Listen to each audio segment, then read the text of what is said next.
Hello and welcome to Black, Brown, and Bilingue, where our mission is to unite the Black and Brown communities through education, storytelling, and community engagement.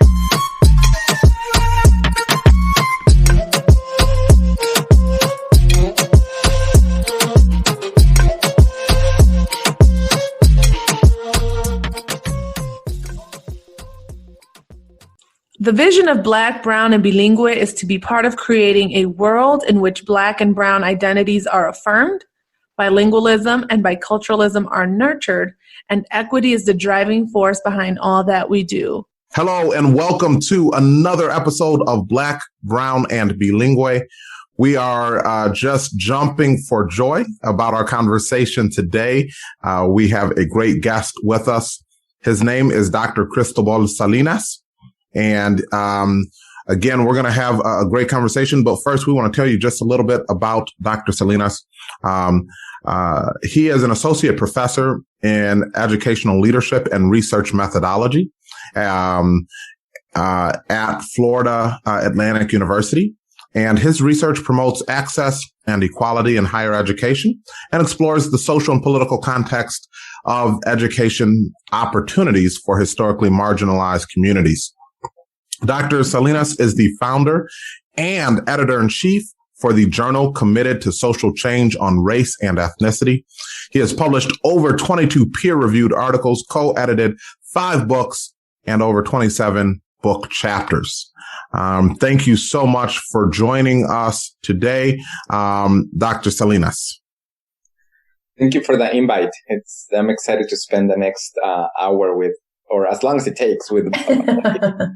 So we're going to jump right into it. And I think to really set the stage for this episode, I really want to jump into the words that are used to describe our community, which, there's the term Hispanic that gets tossed out around and Latino.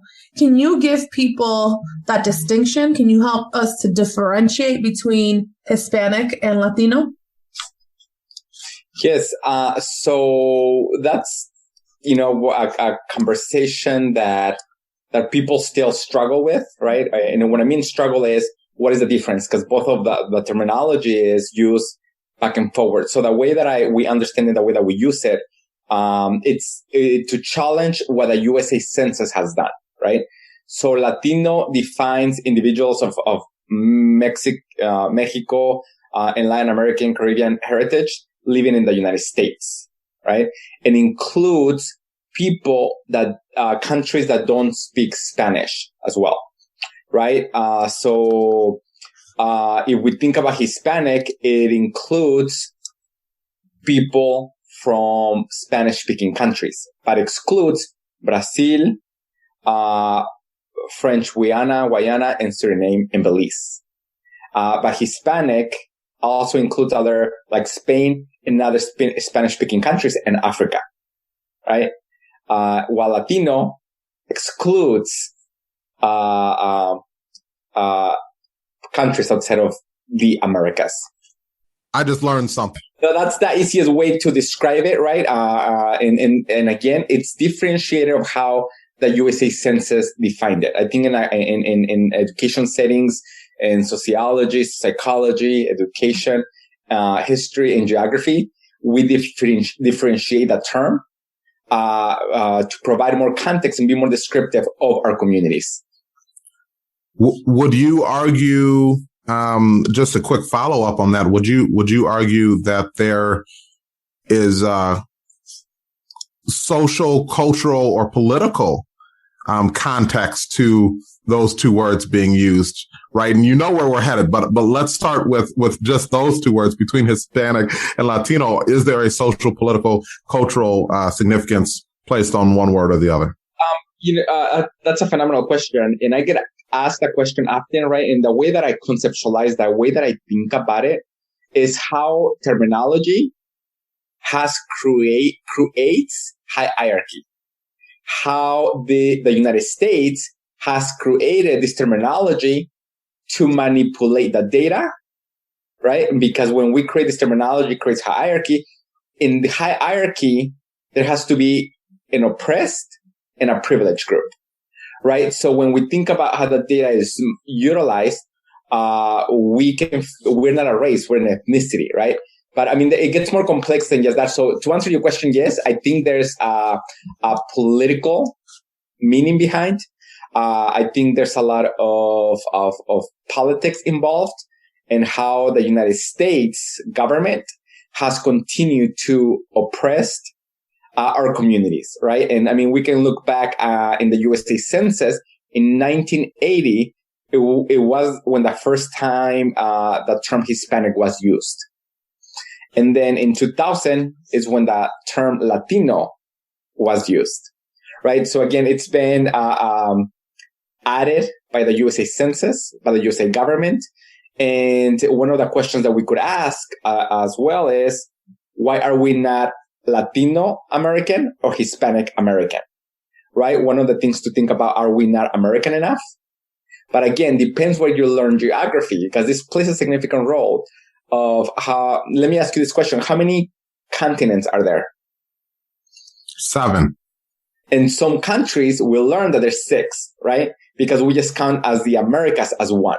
So we start thinking about how the United States don't see us, including me, as American enough, right? And then the other thing to think about is how the data is collected, segregated.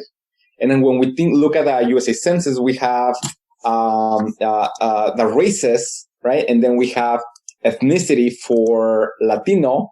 And one of the questions that I ask, why are we not a race, or why are we not Latin American, right? When we look at every other race, we have African American, Asian American, Native American, and we have white. Why don't we include white American? Because if we include the white American, then the population will be way smaller, right? So we include all white community, and that's when also we can include some of the Hispanic white, Hispanic non-white in this group.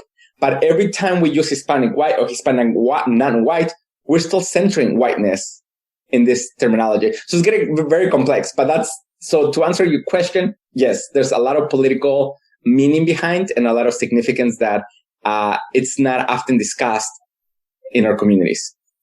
Wow, I had never previously thought about that terminology being included and how there really isn't. I've never seen it listed as Latino American or Hispanic American, but I have seen African American, Asian American.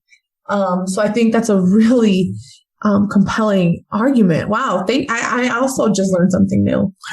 And to jump in on that, it's definitely not white American. It's just white. That if you are white, that is the definition, right? So I don't have to put American on it because that's the definition of American.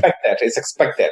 But again, if you ask, when we engage with communities, because my research, my work, and I do a lot of the training, a lot of workshops, when I engage with a white community, but I have a cultural background, I have a history, I have an ethnicity. So what is it, right? And then people relate it back to Germany, to wherever they come from, their home, their country of origin. But again, it's still in the USA Census, they're American. Yeah. Right? So it's fascinating of how still is the larger community, but again, how skin color plays a significant role in these conversations. Mm-hmm. Now, you kind of, you touched about your research. What intrigued you? How did you, what drew you to spending your time researching this topic? Like, how did this start for you? So I think, in terms of terminology, in particular with the term Latinx, right? So I think I have to give background and context to who I am and where I come from. So I grew up in Mexico and I moved to the United States when I was in 8th grade, right? So I moved to Nebraska. And so I grew up. How did you end up in Nebraska?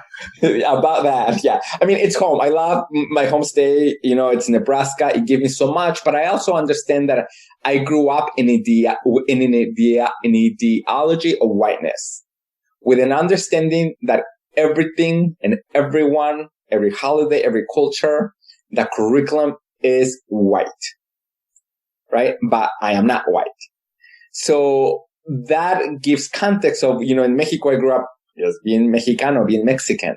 But when I moved to the United States, into Nebraska in particular, not only did I have to learn a new language, I had to make new friends, but also to learn this new terminology on how we are categorized or socialized. And it's not like I did not understand it at a time. I was very young, but it is through my studies, my education, my background that I'm able to conceptualize and understand and make meaning of it. But also working in Washington, D.C., I remember back in 2009 when there were conversations that the United States was going to make Latino Hispanic a race. Right? That was back in 2009. But of course, with the government changing, everyone comes with their ideas, their own people. So things didn't happen. But it's not, through my work, I have to study and I learn what is the difference between Hispanic, Latino.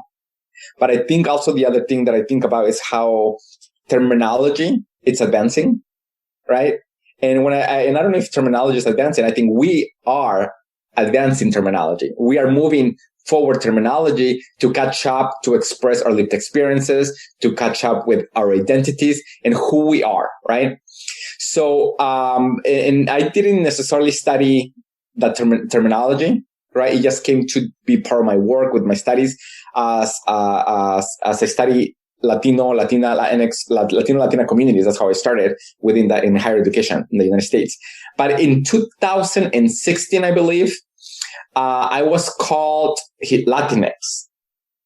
I was like, what is that? Mm-hmm. Well, I sat in social media, but I was at a conference and people asked me, what are you pronounced? He, him, his. And then people changed my misgender by using Latinx. But at the time, I did not know what Latinx was, right? So I asked, and a lot of my colleagues did not know what it meant. Also, other academics, other scholars. So there was like a new terminology to be inclusive of all, of people who do not identify with a gender binary.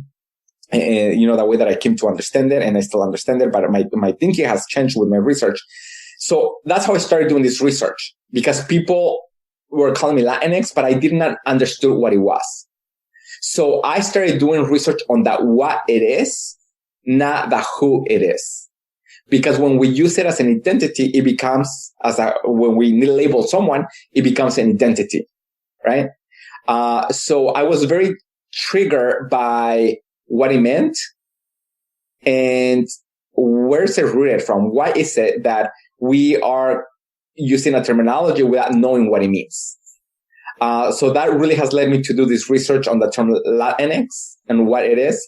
Since 2016 with one of my colleagues at Lozano. Lisette, can I tell them for you? No. Or you wanted to tell them? Well, it's kind of my story to tell, Maurice. All right, you go ahead. I want to, full disclosure, say that I really struggle with this term.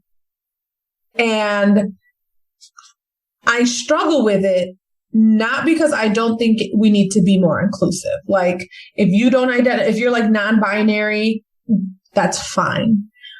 What I struggle with the term Latinx is that I think it is an attempt to anglicize the language. I am actually more comfortable with using, and I've seen it, the arroba for like Latinos and Latinas, right? Or even like Latines, like the E. To me, that X is just really difficult to pronounce. But I know that there's also the argument that it could be pronounced as Latinx, right? Because if I were to explain that concept to, I think of like my parents, they wouldn't know how to read that. They wouldn't know how to read Latinx. They would probably say Latinx or something. I don't know what they would say. And so I struggle with it because that piece, I think it's trying to anglicize it, but I also struggle with it because of people's reaction if you don't use it. Like, I think people are very quick to cancel you if you say Latinos or Latinas. But I'm all for inclusivity. That's not the problem. It's just that it's not a part of my vocabulary yet. Can it get there? Absolutely. But it's not something that is going to come out naturally. It feels forced. And I know what Maurice wants to tell you is that I was like, Latinx is trash. I know that's what you want to say, Maurice. I appreciate your honesty and your transparency, Lisette.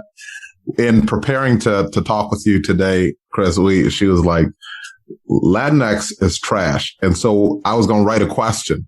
Latinx is trash, true or false? Please explain.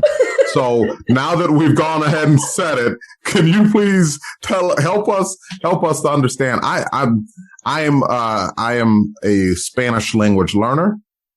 And so I learned la mesa and I learned, el coche, and I learned O and I learned A. And it is what it is. I definitely understand the inclusivity piece, but can you speak some more to really where that word came from, some of the things that you have found in your research, and what does it mean really in the time in which we are living? Yeah. So first I have to, Lisette, you're not the only one that has those feelings. As I engage with people across the country and outside of the United States, because I have it's become a transnational conversation, right? I don't want to call it an issue because it's not an issue. It's a reality that we need terminology that for people that truly self-identify as Latinx, right? But again, it goes back to Latino, Hispanic, Latinx, what, so it's the battle of the terms, right? And we'll talk more about that. But I think before I engage on other components, let me give you a little bit of context, of how we know or understand Latinx. But it's been used since the early 2000s. It just hasn't been documented well. Right. But, it was first used able to document it by a Puerto Rican psychologist, that was trying to challenge the Spanish language. Instead of saying los niños, las niñas, they said las niñex, right? With an X, to challenge the Spanish language. But also in 1975, that Chicana movement, the Chicana, feminist scholars, Ana Castillo used Chicanisma at the beginning of Chicano. Or Chicanism, right? To disrupt and to challenge the Chicano movement, but also there's been artists that use the X, Mexican American, Chicanas that use the X at the beginning, not at the end, right? And then fast forward to 2014, that is when the term Latinx started to get a lot of attention. It was used in one article, Latinx, but not referring to people that self-identify with, that do not identify with the gender binary. It was just to really think about the X's that cross borders of how we need to analyze and think about study and work on Latino, Latinas communities and how they have made an impact in the United States from different perspectives. But also in 2014, the Chicano CACA student organization at Columbia University in New York was one of the first ones, student organizations and college campuses that changed their name to Chicanex, the Chicano to Chicanex CACA student organization, followed by Latino Latinx student organization. And of course, in 2017, we see a larger number of blogs, academic journals that write about what should we use Latinx or what shouldn't we use Latinx. But all of this it goes back to their personal experiences, their personal beliefs, values, which is important. But I think what it's more important is to really ask people how they self-identify, right? And I think that's one of the pieces that my work has done, in my latest work that was published in 2020. That was the first research that asked students, how do you self-identify? So there's so much information and I'll try to give you a brief overview, right? So there's various arguments to why we use Latinx. And part of this conversation is also, and Lisette, this goes back to how we understand or how we pronounce it, right?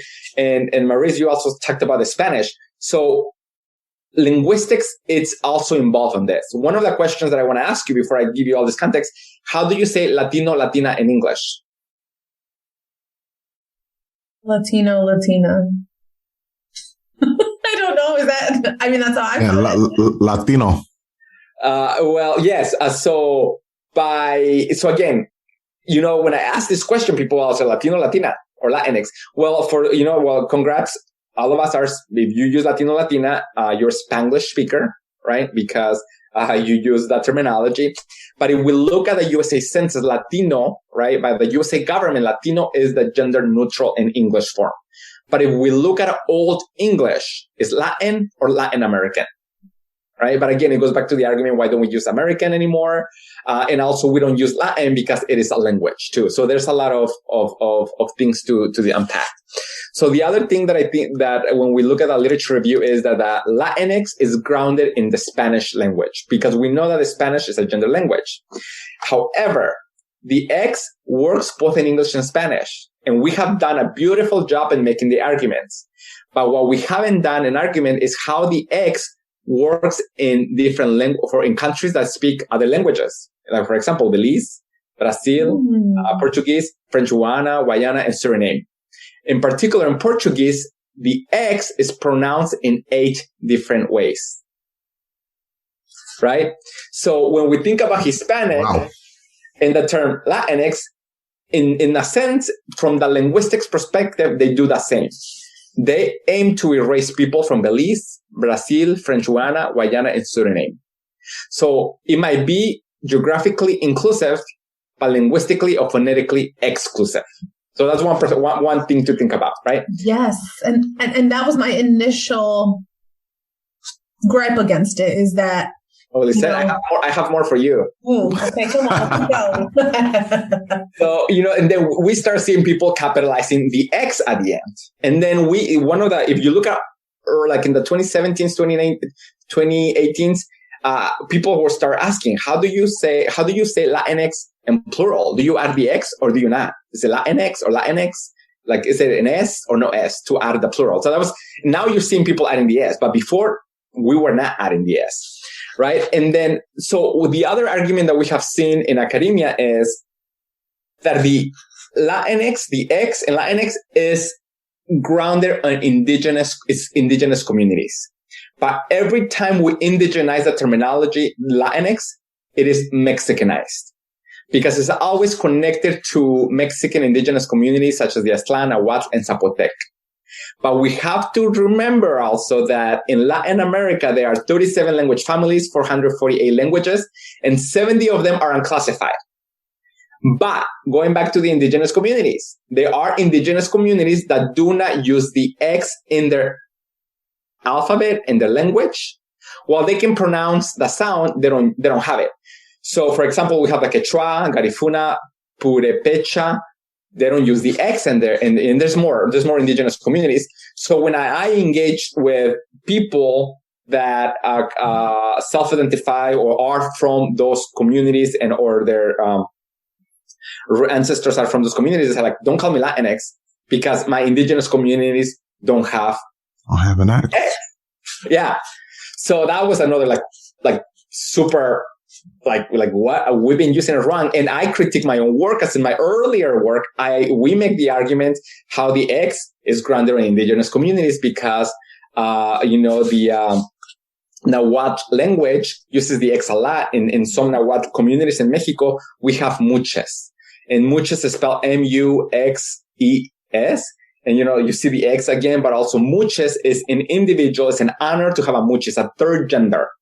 Right. And it is individual that is born as a man, but it dresses as a woman. But it is not a man or a woman. It is a muche. And it's an honor to have them in these communities. But in this new research that I have, it contradicts all of that, right? Because I think we have Mexicanized the literature review a lot. So that challenges I critique my own work, but also hopefully my work critiques and challenges others to think differently. The other thing that plays a significant role that is inclusive of all, but who is all?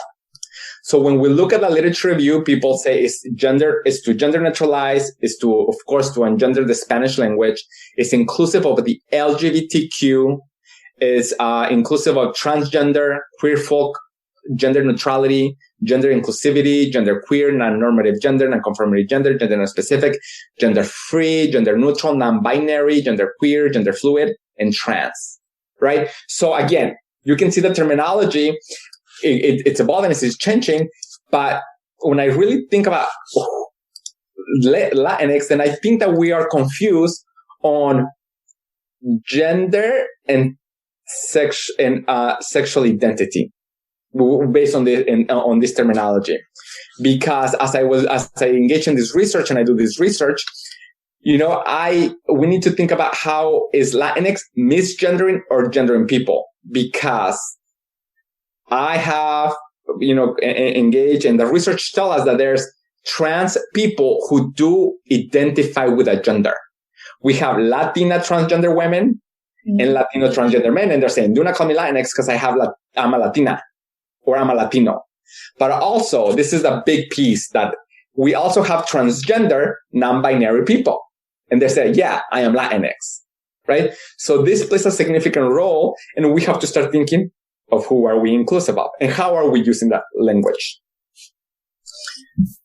My mind right now is, it's going through a lot because I think, so I was just giving a PD, and I was doing this, thing called, circles of identity.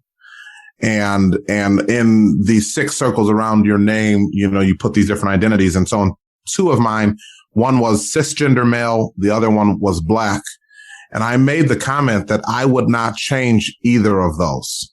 I am a Black male. I said, apart from all of the stereotyping that happens of Black men and all of the negative, data that's connected to that, I would not change that. So when I hear you say a transgender Latina who says, no, part of my identity, I'm proud to be Latina. And now you've taken that from me by attempting to say Latinx. By neutralizing it, more or less, right? And so in our attempt to, and we know language is dynamic, and that's why I'm glad, Dr. Salinas, that you talk about the linguistics perspective. And I think language is very dynamic, and I think it was a very good attempt in trying to be more inclusive. But as your research really shows is that we still have to keep in mind that there are people that are still not being inclusive or included. Yeah.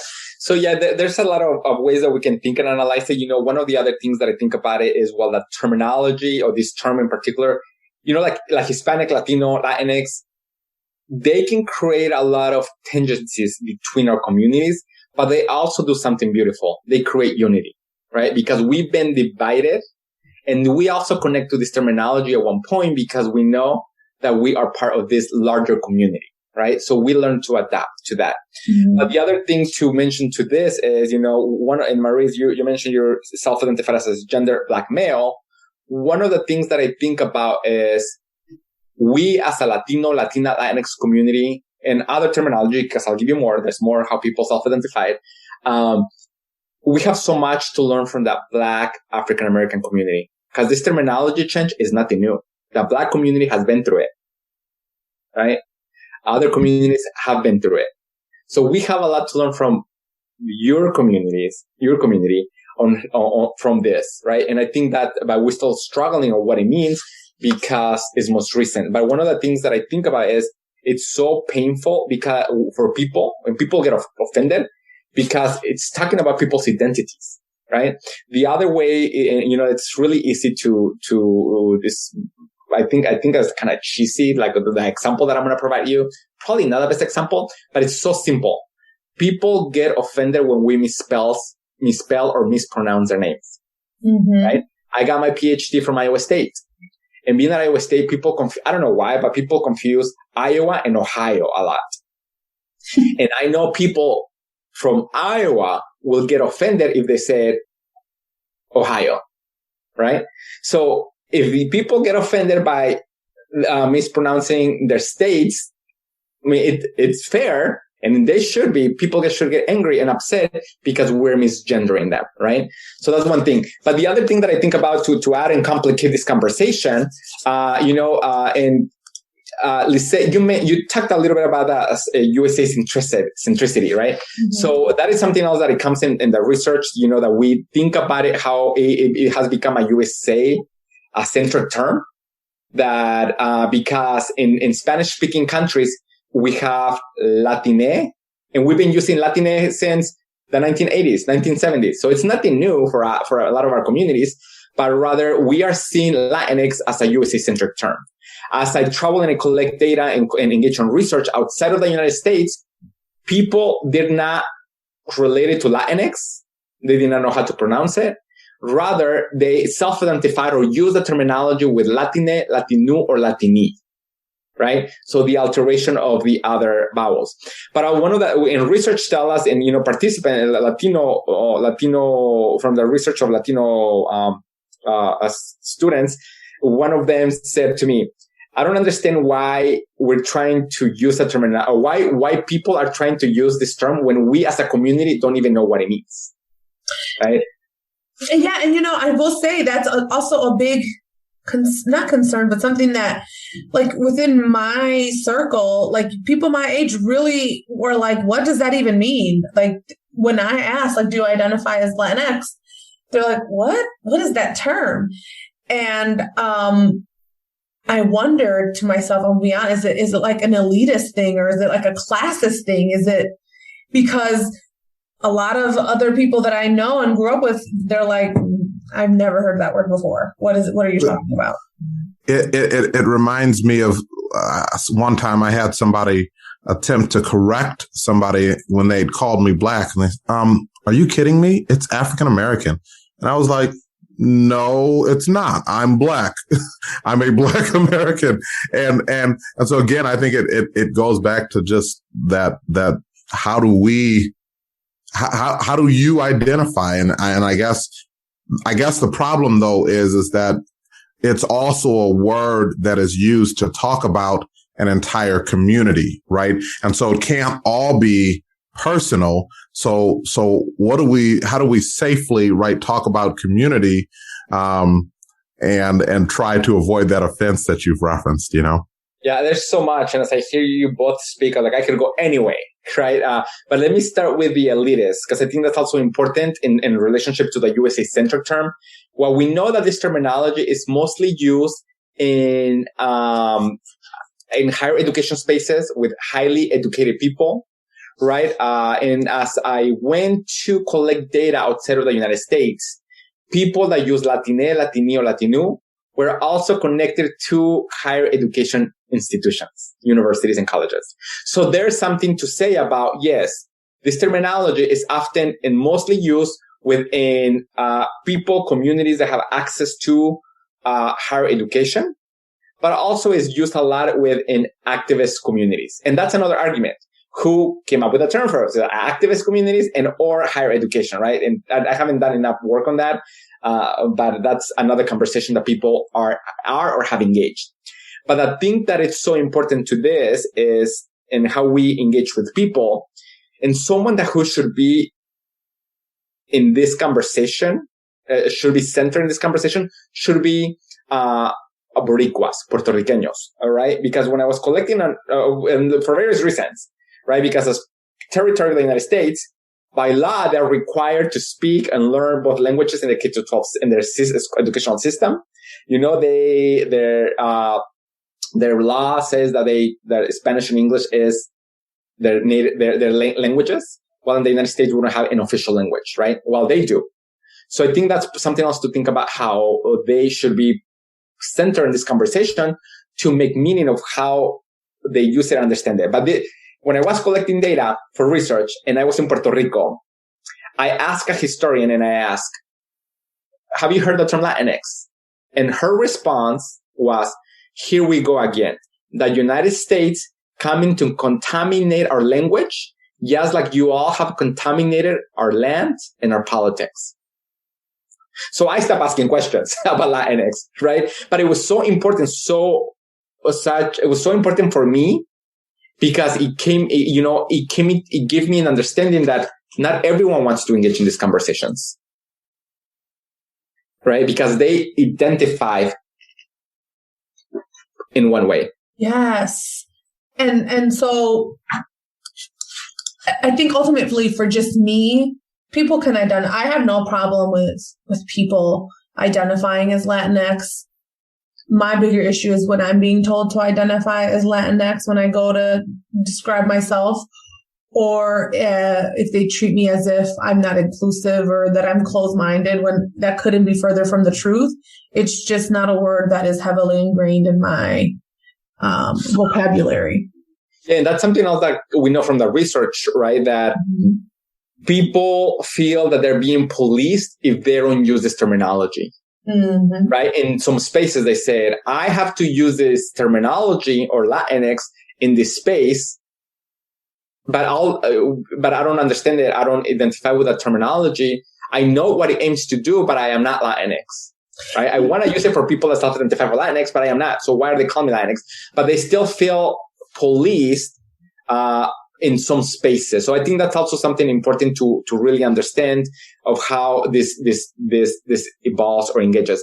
But this is the other thing that we have to that we haven't talked about. And I have a paper with my colleague Adele Lozano that's coming out this summer. And we talk about the history of the letter X. Right? Because I think that also plays a significant role of how one letter is changing our understandings or our terminology, or I don't want to say changing, but also has created a way for many of our family members, friends, colleagues that find a terminology that can self-identify with, right? Because it also does the same. So you want to hear about that? Yeah.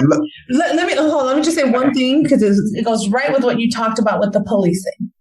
So in terms of the policing, I've had to catch myself because on social media, on Facebook, I have mostly like family and friends. And there I use the word Latino, Latina, no big deal. When I'm on Twitter, where it's mostly educational folks, for me at least, I do use Latinx. And I had to stop, Maurice. I'm being fell out. I am being transparent because that's what we are on Black, Brown, and Bilingual, right? Because I know I'm not alone in this. And I do have pause when I go to type Latina or Latino on Twitter versus like it's very different. And I think that classism or that elitism that is connected to it is like worth noting, because if we're just sitting in our own spaces talking about this and not really taking it down, I don't say taking it down to like everyday people level, but for lack of a better word, then to me, it feels like we're not being inclusive. We're just giving ourselves a pat on the back for developing this terminology to show that we are inclusive. Ivory tower language. That's. So I just wanted to jump in real quick because I definitely want to hear more from you, Chris, about the history of the letter X. I will just jump in and say, when I think about it, again, coming from a Black history perspective, right? I go to Malcolm. In fact, my brother is in the Nation of Islam. And so he's Henry 3X because he was the third Henry at the mosque.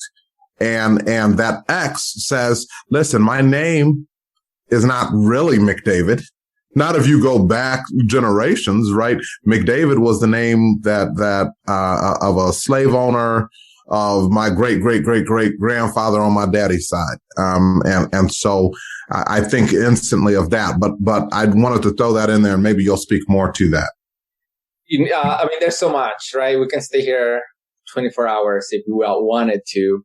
But let me tell you really quick what my colleague Adele Lozano and I discovered when we think about the history of the letter X.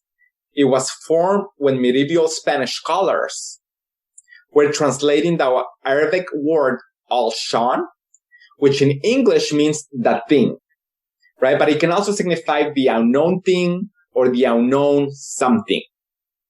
The word that al-shan, the thing, appears throughout early mathematics in the 10th century, 901 AD. And so medieval scholars were not able to translate the word, the thing, shan, because the Arabic letter sh cannot be redundant into Spanish, as the Spanish language does not have the sound sh, right? So by convention, medieval Spanish scholars borrow the CK sound from the classical Greek alphabet in the form of the letter chi, pronounced, that look like an X, chi or K. Medieval Spanish scholars simply replaced the Greek letter chi to the letter X because it looks similar. Therefore, the letter X is rooted in the Arabic and Greek languages and is a symbol of the unknown. But also, the X carries sizable assumptions for being inclusive in the term Latinx. Yeah, the X is also connects to racism during slavery and discrimination towards non-Christians. We know the African slaves were not allowed to learn to read and write. Therefore, they used the X as the identifier for our African slaves during the beginning of the colonial America. The X can be a reminder of how African ancestors were enslaved, kidnapped, raped, chained, and transported to Latin America. But furthermore, Christianity was introduced to African slaves in an attempt to indoctrinate them into submissiveness. Subsequently, that's when, during the 1950s, a black activist formerly known as Malcolm Little reclaimed the X when he changed his name to Malcolm X, who is from Omaha, Nebraska. Again, Nebraska connection here. A way to cast off his enslaver's last name and replace it with an X, right? To represent his unknown African name. But again, with this in mind, we know that Christianity also has a relationship with the letter X. The X has been used in Christianity to represent Christ. In the New Testament, in the Greek language, the word Christ begins with an X, kai in Greek, right? But furthermore, we use in today's society, in today's times, the X in Christmas, Xmas, right? Or other Christmas or other Christian church signs suggest that it has becoming more accepted of the representation of Christ, the X. So again, the X has a lot of relationship to Christianity. In another perspective, the X has played, a bigger political role in the status of women in the United States, because we also have seen in activist and academic spaces since the 1971 how the term womenix has been used to be inclusive of non-cisgender women and women of color. But there's other alterations, right? And so on. But again, the X has a long history of within language. But also when we think about the way that I think about it now, how the X is the unknown thing, I don't want to say that people don't know their gender. I think it creates a space for people that say, I am not a male. I don't identify with a gender binary, men or women, right? But rather it creates a new space for them or a new terminology to self-identify with. Mm-hmm. And we know this also that in the United States, we have different states that use the X for communities to change their gender, right? Mm-hmm. Which I can go on all of that. So yeah, I hope that gives you more context of the letter X in the United States. That's fascinating. I thought about math, solve for the unknown, solve for X. So where do you think we can go from here? Like, do you see that this is going to continue to evolve? Because let me tell you, when you talked about the indigenous and how this really centralizes like the Mexican indigenous people, you gave me a lot to think about. So in your opinion, where are we headed? Do you feel in your research that is Latinx going to stick, or is it going to change it to something else? Or should it change? Let me tell you why I don't use the term Latinx for me and why I use it in my work, right? So when we use the term Latinx in research as a qualifier, we're making generalizations, right? But I fear that if we continue to use the X for everyone instead of the specific gender pronouns with which participants or community members self-identify with, then we will soon run into the same problem that the X will simply serve as a substitute for the O in Latino, right? And consequently, it will lose its significance, meaning as a term that was created, claimed, colonized, embodied, performed to disrupt the colonial idea of a men and women gender binary and language hierarchies. The X in Latinx also carries some challenges, just like Latina or Latino have, right? So there's a lot to disrupt, and we cannot generalize these communities. But one of the things that I think about is how I don't use it for me because I'm already privileged. I have a term that I self-identify with, but I do use that term, and I don't use it for me and on all communities that I know they don't identify, or people that don't identify with a men or women gender binary, because we are already privileged with the terminology. And I don't want to take the terminology and place it in cis and people that are already privileged and take this term that was not created for us. But I do use it when people self-identify with the term Latinx or with the race, gender identity, because it is a term that they can finally self-identify with, right? Because we know that we have colleagues, friends, family members that don't identify with a gender binary. So that when you address, sorry, can I ask you this? So when you address a group, let's say you're giving a speech or presenting how do you say, like, for the Latinx people or that are here, like, how would you address an audience? Or when you speak of the community as a whole, do you refer to it as Latinx? Just use Hispanic. I mean Hispanic because his panic, her panic, their panic. I know I'm people's panics, but I don't want to reinforce that they're panic, right? So, but one of the things that I do use, right? One of the things in my work, I do in my new work, again, comes from academics, right? But I'll give you a little history because it's so powerful as I do more research on this. I use the term Latin Asterix. If you do a search on Latin Asterix, right, it's going to show up everything with Latin prefix in the end. So Latino, Latina, Latin American, and so on. So just like trans Asterix, right? It brings, so it stops it allows us for us to stop and reflect and think and consider the various ways in which Latin American people origin diaspora in the United States may identify. But Latin Asterix, you don't pronounce the Asterix, right? It's a non-gender identifier in itself.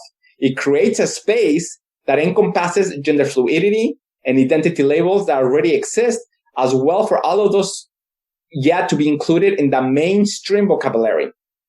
But really, Latin Asterix invites people to self-identify with a properly term how they want to self-identify, or new and emerging terms, right? That gives voice to our communities. So Latin Asterix also allows you to say any of those terminology, right? Latino, Latina, Latinx. When I speak in the audience, I say Latino because I self-identify as Latino. But I also use Latin American a lot to emphasize that we are as American as everyone else. Right. But in my writing, when referring to the community as a whole and so on, I use Latin Asterix to be more inclusive of everyone that identifies within all this terminology. But the other thing to this is if you do hashtag Latin Asterix, it's not going to be catch up. So really the Asterix, it is to stop and to make us think, what are we using all this other terminology? Why are we calling people Latinx, Latina, Latino when we don't know, when we're making assumptions?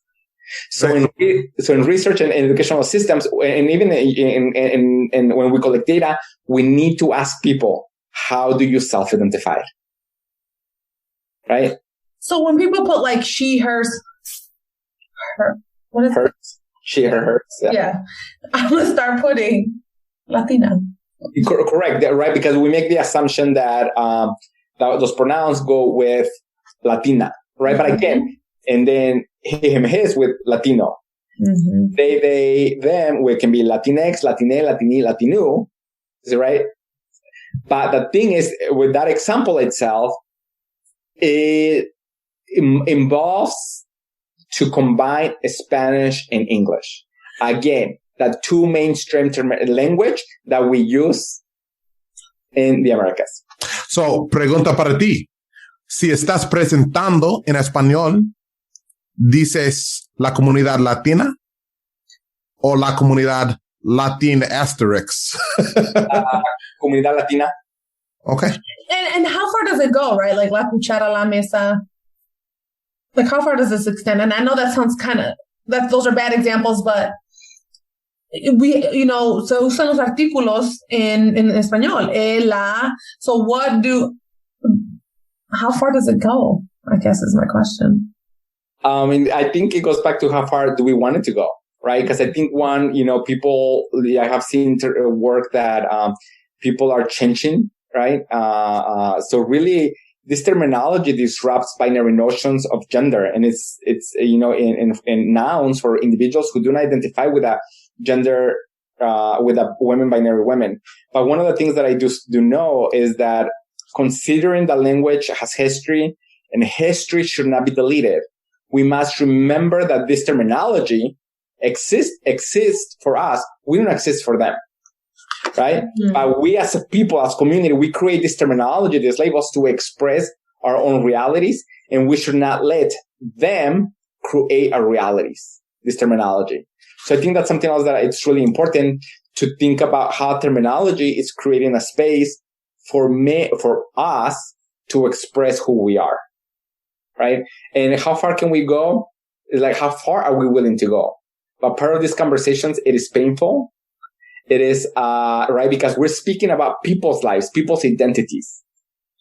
And I think that's that piece. And, Lisa, I really appreciated your transparency, your honesty on how you feel, because we need these conversations to happen more without feeling fear and afraid of saying who we are.